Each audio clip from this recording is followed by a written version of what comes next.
আসসালামু আলাইকুম প্রিয় শিক্ষার্থীবৃন্দ, কেমন আছেন সবাই? আশা করি ভালো আছেন। তো আজকে আমাদের কেমিস্ট্রি প্রথম অধ্যায়ের পারমাণবিক গঠন সম্পর্কে জানব। তো আমরা আমাদের চারপাশে যা কিছু দেখি, যেমন চেয়ার, টেবিল, আমরা নিঃশ্বাস নিচ্ছি অক্সিজেন, এগুলো আমরা নর্মালি জানি যে আমরা অক্সিজেন, কিংবা পানিকে পানি হিসেবে চিনি, লবণকে লবণ হিসেবে চিনি। কিন্তু আমাদের যে চারপাশে যে সকল বস্তু আছে, সেই বস্তুগুলোকে ভাঙলে পাওয়া যাবে হচ্ছে অণু। বস্তুগুলো কিন্তু তারা এককভাবে তৈরি হলো, তাদের কিন্তু ভাঙলে আরও কিছু অংশ পাওয়া যাবে। বস্তুকে ভাঙলে আপনি পাবেন অণু, বস্তুকে ভাঙলে পাচ্ছেন অণু, এবং অণুকে ভাঙলে আপনি পাবেন পরমাণু। আপনারা বোর্ডে হয়তো কিছু নাম দেখতে পাচ্ছেন, 1 থেকে 20 পর্যন্ত আমি কিছু নাম লিখেছি। এগুলো হচ্ছে যে পরমাণু। বস্তুকে ভাঙলে পাচ্ছেন অণু, অণুকে ভাঙলে পাচ্ছেন পরমাণু, আর পরমাণুকে ভাঙলে আবার কিছু মূল কণিকা পাওয়া যায়। মূল কণিকা বা মৌলিক কণিকা যেটাকে বলে, মৌলিক কণিকা।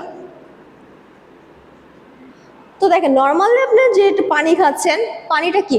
পানিটা হচ্ছে H2O বা হাইড্রোজেন অক্সাইড। যেটা লবণ, আপনি যে লবণ খাচ্ছেন, পানি খাচ্ছেন H2O, লবণ খাচ্ছেন NaCl বা সোডিয়াম ক্লোরাইড। এখানে দুইটা জিনিস আছে, সোডিয়াম আছে, ক্লোরিন আছে, এখানে হাইড্রোজেন আছে, অক্সিজেন আছে। কিন্তু আপনি যদি না জানতেন, কেমিস্ট্রি না পড়তেন, তখন আপনি এই জিনিসটা জানতেন না যে আপনি লবণ খাচ্ছেন, হ্যাঁ লবণ দেখতে সাদা দানাদার, এতটুকু জানতেন, যেটা নর্মালি সব মানুষই জানে। যখন আপনি কেমিস্ট্রি পড়বেন তখন আপনি বুঝতে পারবেন সোডিয়াম হচ্ছে পর্যায় সারণীর 11 নম্বর মৌল, একটা মৌল বা এটা একটা পরমাণু। পৃথিবীতে 118টি মৌল আবিষ্কার করা হয়েছে, এগুলাকে বিজ্ঞানীরা পর্যায় সারণীতে স্থান দিয়েছেন। যেমন আপনি যে ক্লাসে পড়েন, আপনার ডিপার্টমেন্ট সেম হতে পারে কিন্তু সেমিস্টার আলাদা, তারা কিন্তু আলাদা ক্লাসে বসবে। আপনি আপনার ক্লাসে বসেন, আপনাদের আলাদা আলাদা যেমন ঘর মানে রুম থাকে। এই পুরো বিল্ডিংটাকে আপনি যদি একটা পরমাণুর সাথে তুলনা করেন, তখন মনে করেন এটা হচ্ছে সোডিয়াম, পুরো বিল্ডিংটা হচ্ছে আমার সোডিয়াম। তো সোডিয়ামের বা পুরো বিল্ডিংটাকে আমি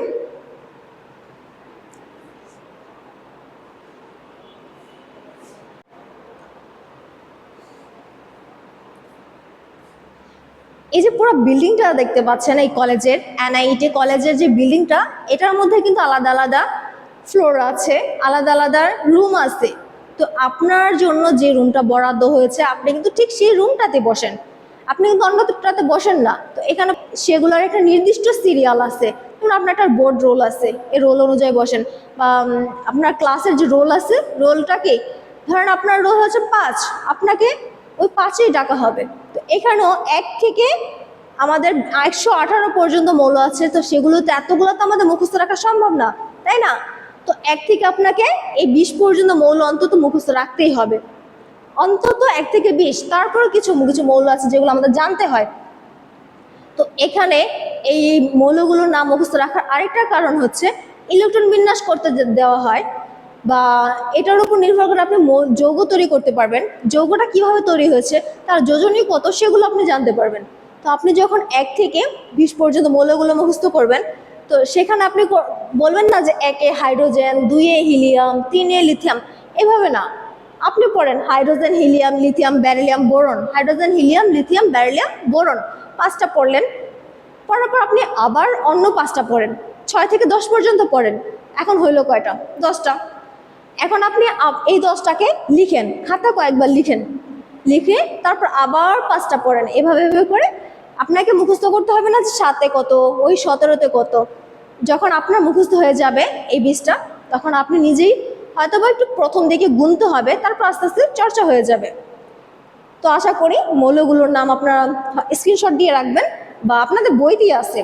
আপনাদের যে প্রথম অধ্যায়টা আছে, সেই প্রথম অধ্যায় 33 নম্বর অধ্যায়, 33 নম্বর পৃষ্ঠাতেই দেখবেন মৌলগুলোর নাম দেওয়া আছে। তো এখন ইম্পর্ট্যান্ট কিছু জিনিস হচ্ছে যে অরবিটাল, তারপরে কোয়ান্টাম সংখ্যা, ইলেকট্রন বিন্যাস। আজকে আমরা ইলেকট্রন বিন্যাসটা দেখব। ইলেকট্রন বিন্যাস, কোনো মৌলের ইলেকট্রন বিন্যাসটা দেখি আগে, কারণ এটা হচ্ছে। আর এতক্ষণে যে একটু আগে যেটা বললাম যে যে 1 থেকে 20 পর্যন্ত আছে বা এর চেয়ে বেশি বেশি আরও আছে 118 পর্যন্ত, এগুলাকে বলা হয় পারমাণবিক সংখ্যা। এগুলাকে বলা হয় পারমাণবিক সংখ্যা। একটা মৌলের মনে করেন ধরেন আমি 11 নম্বর মৌলটা নিব, 11 নম্বর আছে আমার সোডিয়াম। ও সাইডে যেগুলো ছিল আমি লিখেছিলাম এইভাবে, সোডিয়াম এন এ, এটা হচ্ছে 11 নম্বর মৌল। কে আছে? সোডিয়াম। তার এটাকে সাইডে যেগুলো লেখা ব্র্যাকেট এগুলাকে বলা হয় প্রতীক। এগুলাকে বলা হয় প্রতীক। প্রতিটা মৌলেরই প্রতীক থাকে, মানে তাকে সংক্ষেপে যেন চেনা যায়। তো এখানে সোডিয়ামে বলতে পারেন যে অ্যাস হওয়ার কথা ছিল, তো সালফারকে আমি অ্যাস দিয়ে প্রকাশ করছি। এখন আমি সোডিয়ামকে যদি অ্যাস দিয়ে প্রকাশ করি তখন মিলে যাবে না। তো সেই ক্ষেত্রে আমরা এটার ল্যাটিন নাম ব্যবহার করা হয়েছে। নাট্রিয়াম থেকে আসছে এন এ, নাট্রিয়াম থেকে আসছে এন এ। আবার পটাশিয়াম, পটাশিয়ামকে পি লিখি নেই, কারণ পিতে হচ্ছে ফসফরাস, 15 নম্বর মৌল।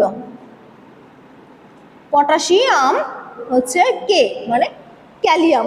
পটাশিয়ামের ল্যাটিন নাম হচ্ছে ক্যালিয়াম। তো এখন যেটা বলছিলাম, ইলেকট্রন বিন্যাস করতে যাব। ইলেকট্রন বিন্যাসের ক্ষেত্রে আমাকে মাথায় রাখতে হবে ইলেকট্রন বিন্যাস হচ্ছে পারমাণবিক সংখ্যা প্রয়োজন। এই যে আমার সিরিয়ালটা, এটাকে বলা হয় পারমাণবিক সংখ্যা। এটাকে বলা হয় পারমাণবিক সংখ্যা। পারমাণবিক সংখ্যা। আর একটা মৌলের পারমাণবিক সংখ্যা যত, ইলেকট্রন সংখ্যা তত হয়।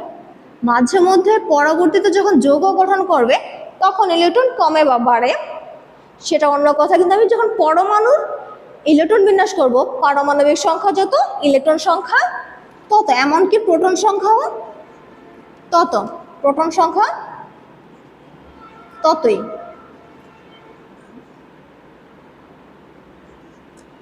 পারমাণবিক সংখ্যা, ইলেকট্রন সংখ্যা, প্রোটন সংখ্যা সেম। এখন দেখতেছি আমরা যে ধরি আমরা ইলেকট্রন বিন্যাস করব। তো ইলেকট্রন বিন্যাস করতে গেলে সোডিয়ামের ইলেকট্রন বিন্যাস করতে চাচ্ছি।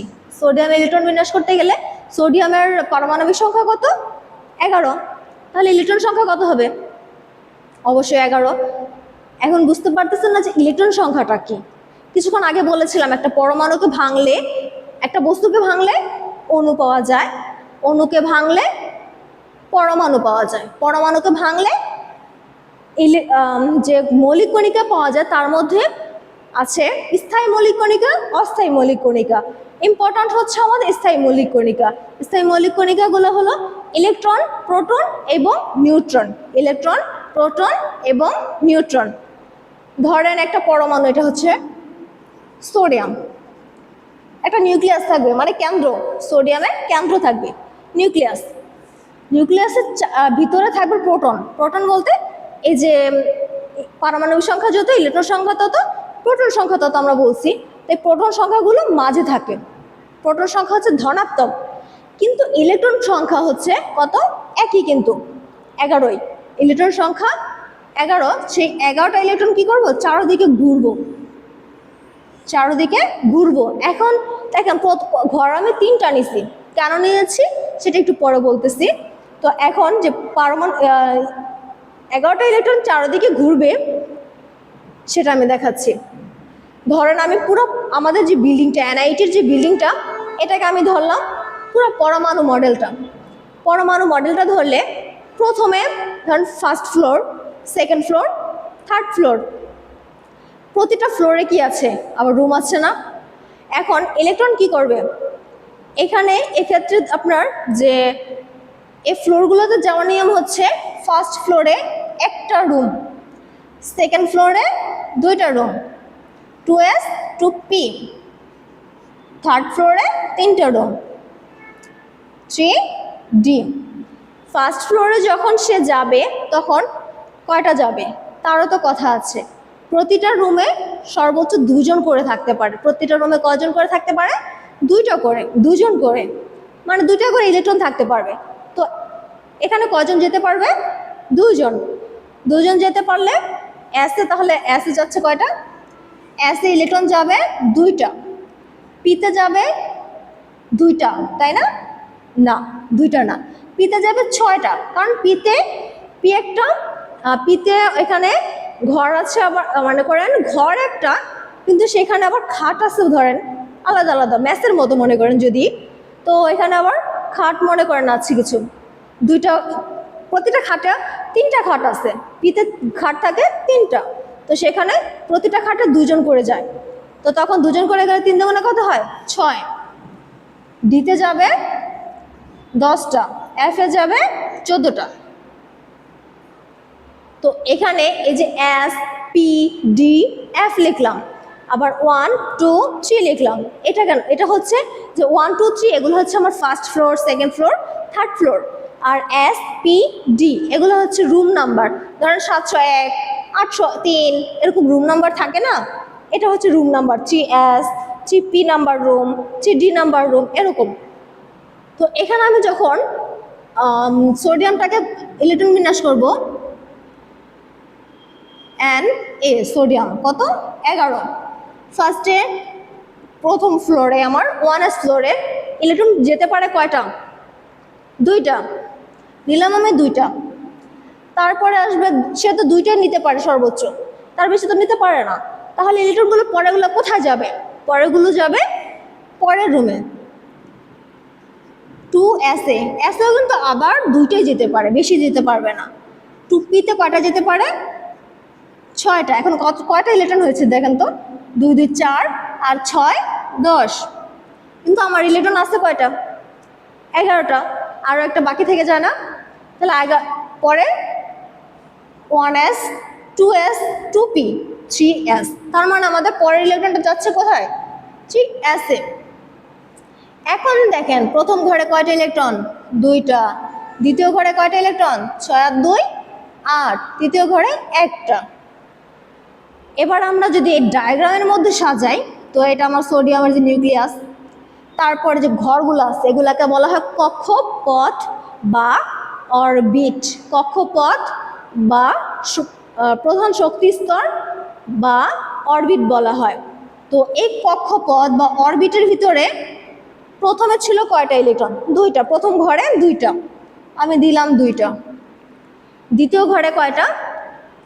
এটা দেখবেন না, দেখবেন কি টোটাল কয়টা আছে, এসপি মিলায় কয়টা আছে। এখানে টোটাল আছে কয়টা? 8টা।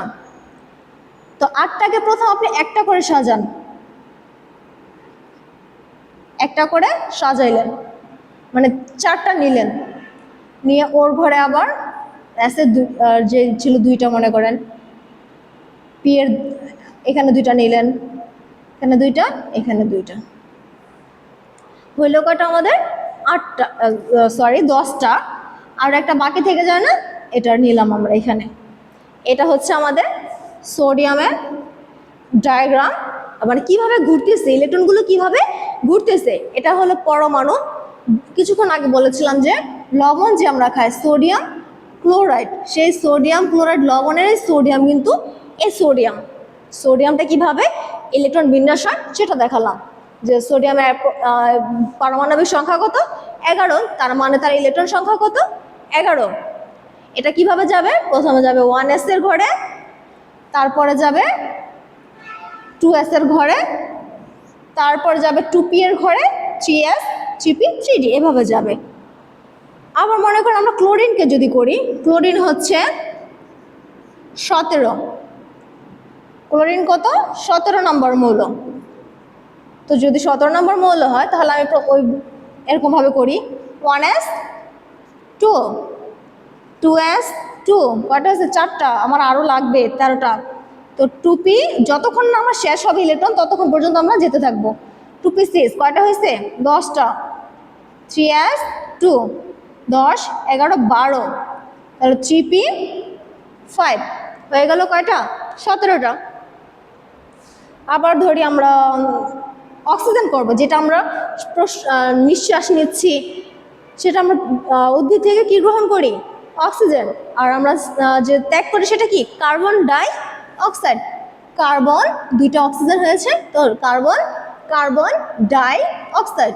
আর আমরা যে নিঃশ্বাসের সেটা অণু আকারে থাকে, 2টা অক্সিজেন মিলে হয় একটা অক্সিজেন অণু।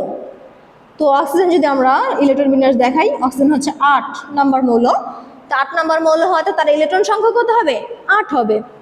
তো ইলেকট্রন সংখ্যা যেহেতু, সেটাকে আমরা বিন্যাস করি, এটাকে বলা হয় ইলেকট্রন বিন্যাস। ইলেকট্রন বিন্যাস। তো এখানে 1s 2 2s 2 কয়টা হয়েছে? 4টা। আমার লাগে কয়টা? 8টা। তাহলে 2p কয়টা হবে? 4। 4 আর 2 6, 6 আর 2 8। আমার কিন্তু পিতে 6টা থাকতে পারে, তবে আমার যদি কম হয় তা সেক্ষেত্রে আমি কম নিব। আবার ধরেন অ্যালুমিনিয়াম যদি করি, অ্যালুমিনিয়াম হচ্ছে 13। 1s 2 2s 2 2p 2 দিয়ে 4 6, কত হলো? 10। আর লাগে কয়টা? 3টা। তো 3s এ কয়টা যেতে পারে? 2টা। হলো আমার 12, 3p1। এভাবে করে আপনারা 1 থেকে 17 পর্যন্ত এই নিয়মে করবেন। করার পরে 18 নম্বর পর্যন্ত এই নিয়মে করতে পারেন, কিন্তু 19 নম্বর এসে একটু ব্যতিক্রম আছে। ব্যতিক্রমটা কি দেখাচ্ছি।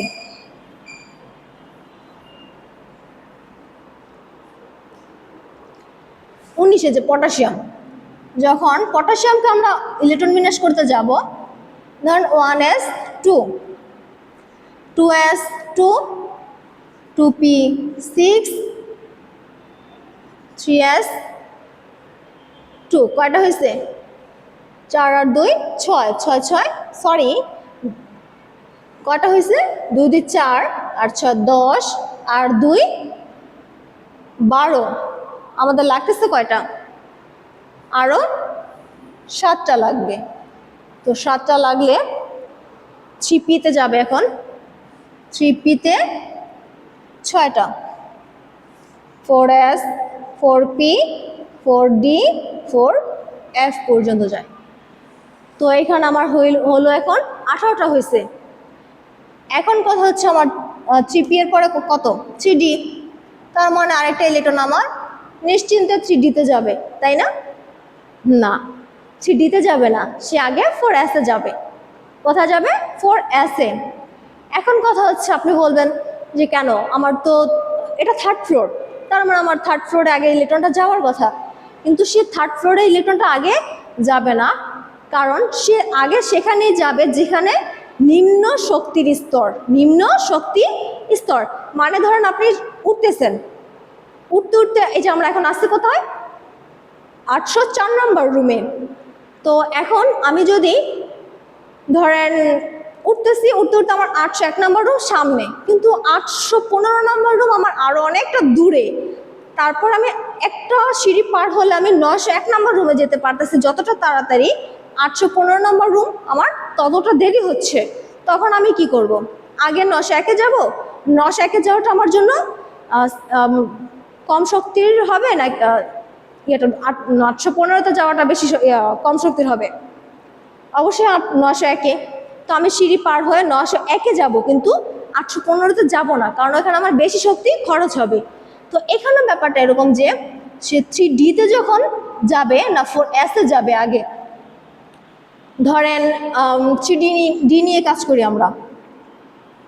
এটা হলো n+l নীতি, যেটা আফবাউ নীতি বা n+l।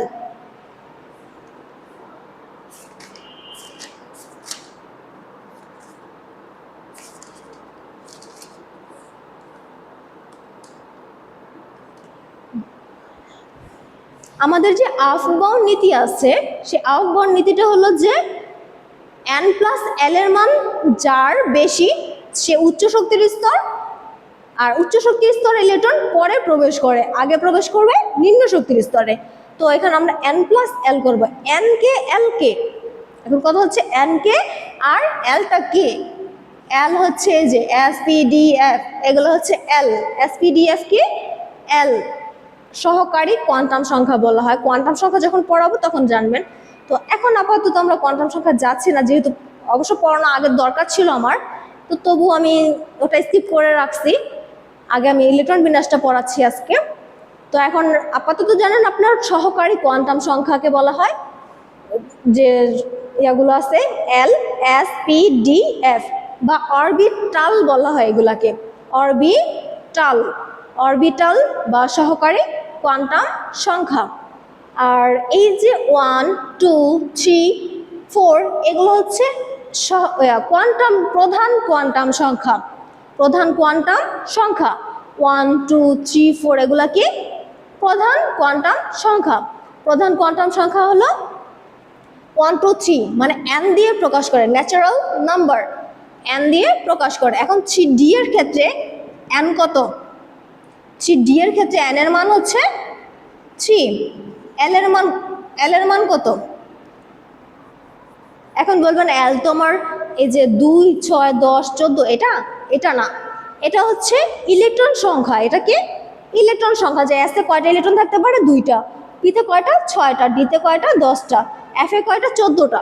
কিন্তু তাদের একটা মান আছে, তাদের মানটা হচ্ছে s এর মান 0 থেকে গুনতে শুরু করবেন, 1 2 3, 0 1 2 3। যখন আপনি 3d করতেছেন s p d f এরকম ভাবে গুনেন, তো s হচ্ছে কি 0, p হচ্ছে 1, d হচ্ছে 2, তার মানে d এর মান কত? 2, আর d টাই হচ্ছে l, তাহলে l সমান লিখতে পারি 2। সুতরাং n plus l equal 3 plus 2 সমান 5। আর যখন আমি 4s করব, n এর মান কত? n এর মান 4, l এর মান কত? s মানে 0, l এর মান 0। সুতরাং n প্লাস l সমান হবে 4 প্লাস 0 মানে 4। এখন তাহলে বলেন 3d বড় উচ্চ শক্তির স্তর নাকি 4s উচ্চ শক্তির স্তর? যাদের মান n প্লাস l এর মান যারটা বড় হবে সে হবে উচ্চ শক্তির স্তর। তার মানে 3d এর মান হচ্ছে 5, 4s এর মান হচ্ছে 4, তার মানে এখানে উচ্চ শক্তির স্তর হচ্ছে 3d। তাই ইলেকট্রন এখানে 3d তে যাওয়ার কথা থাকলো, সে 3d তে যাবে না, যাবে 4s এ আগে যাবে। যখন 4s এ 2টা ইলেকট্রন পূর্ণ হয়ে যাবে তখন সে 3d তে আসবে, 4s এর ইলেকট্রন পূর্ণ হয়ে গেলে 3d তে আসবে। এটা একটা ব্যতিক্রম, এই জন্য পরীক্ষার সময় এটা আসে। আরেকটা ব্যতিক্রম হচ্ছে ক্রোমিয়াম। ক্রোমিয়াম হলো 24, আমি 20 পর্যন্ত পড়তে বলছিলাম, কিন্তু আপনাদের আরেকটু পড়তে হবে। ক্রোমিয়াম 24, তারপরে কপার 29, জিঙ্ক 30। তো ক্রোমিয়াম 24 একটু মুখস্থ রাখবেন কষ্ট করে, ক্রোমিয়াম 24, কপার 29, জিঙ্ক 30। ক্রোমিয়ামটা আমি যখন করব দেখেন 1s 2 2s 2 2p6 3s 2 3p6। এখন আমাদের ইলেকট্রনটা কয়টা হয়েছে? 2 2 4 6 10 11 12 আর 6 18। আমার লাগে কয়টা? আরও লাগে 6টা। তো আমি 4s এ নিলাম 2টা, কারণ আমার আগে 4s পূর্ণ করতে হবে, একটু আগে বলছি 4sটাকে 2টা হইলে তারপর 3d তে আসতে পারবে। কয়টা হয়েছে? 20টা হয়ে গেছে। 3d তে আমি কয়টা নেব? 4টা, হয়ে গেছে 24টা, ঠিক না? কিন্তু না, কথা হচ্ছে এখানেই দেখেন s ইলেকট্রন থাকতে পারে কয়টা? 2টা, p তে কয়টা? 6টা, d তে কয়টা? 10টা, f এ কয়টা? 14টা। এখন s এ যখন 2টা ইলেকট্রন থাকবে, s অরবিটালে যখন 2টা ইলেকট্রন থাকবে, সে মানে শক্তিশালী হবে। সবাই কি চায়? শক্তিশালী হতে চায় না, কেউ দুর্বল থাকতে চায়? তো s এ যখন 2টা ইলেকট্রন থাকে সে শক্তিশালী হয়, p তে 6টা থাকলে সে শক্তিশালী হয়, d তে 10টা থাকলে সে শক্তিশালী হয়, f এ 14টা থাকলে সেও শক্তিশালী হয়। কিন্তু যখন তাদের মধ্যে অর্ধেক অর্ধেক ইলেকট্রন থাকে, মানে পূর্ণ সব, পিতে 6টা থাকলে সে পূর্ণ থাকে শক্তিশালী, আবার অর্ধপূর্ণ মানে অর্ধেক, যদি অর্ধেক অর্ধেকও থাকে তখনও তারা শক্তিশালী থাকে। যেমন ডিতে কয়টা থাকে? 10টা, 10টা থাকলে সে পূর্ণ হলে শক্তিশালী। আবার যদি আপনি 5টা দেন তখনও সে শক্তিশালী হবে। তখন কি করবে? এই ডি এস এর সাথে সমঝোতা করবে, সমঝোতা করে বলবে যে তোমার তো 2টা, যদি একটা দিয়ে দাও আমাকে, আমার 5টা হবে, আমি শক্তিশালী হব, আর তোমার একটা হলে তুমিও শক্তিশালী। আর এখন কি S একাই শক্তিশালী, ডিটা শক্তিশালী না, তখন তারা সমঝোতার মাধ্যমে ওকে ওর কাছে একটা ইলেকট্রন রাখবে আর একটা ইলেকট্রন ওকে দিয়ে পরে 5টা বানাবে, ও শক্তিশালী হয়ে গেল। আবার আসে আমরা কপারের ক্ষেত্রে 1s2 2s2 2p6 3s2 3p6 4s2 3d 20টা আর 9টা, এটা হয়েছে 29টা, এ আমাদের 29টা। এখন আবার দেখেন ওর যদি আরেকটা হয় তাহলে 10টা হয়ে যায় না? তখন কি করব, ওরে সেই আবার সমঝোতার মাধ্যমে ওরে একটা দিবে আর ও নিজের কাছে 10টা নিবে। জিঙ্কটাও সেম এরকমভাবে পূর্ণ করবেন। ক্লিয়ার? আজকের মতো এখানে থাকুক, আপনারা ইলেকট্রন বিন্যাসগুলো শিখেন আগে। নেক্সট ক্লাসে আমরা আরও এখানে দেখেন অরবিট কোনটা আমাদের, অরবিট হচ্ছে যে 1 2 3, এগুলো হচ্ছে অরবিট। এটাকে আমরা কি দিয়ে প্রকাশ করলাম? এন দিয়ে। আর SPDF কি? অরবিটাল, মানে সে কোন ঘরে আছে, কোন ফ্লোরে আছে সেটা হচ্ছে অরবিট, আর কোন ঘরে আছে বা কোন রুমে আছে সেটা হচ্ছে অরবিটাল। SPDF এগুলো হচ্ছে অরবিটাল, মানে ইলেকট্রন পাওয়ার সম্ভাব্যতা সবচেয়ে বেশি 95% যেখানে বেশি সেটাকে বলা হয়, সেই অঞ্চলটাকে বলা হয়, সেই ত্রিমাত্রিক অঞ্চলটাকে বলা হবে অরবিটাল। এগুলোকে বাসায় প্র্যাকটিস করবেন, আশা করি সবাই পারবেন। তো আজকের ক্লাস আমাদের এই পর্যন্তই।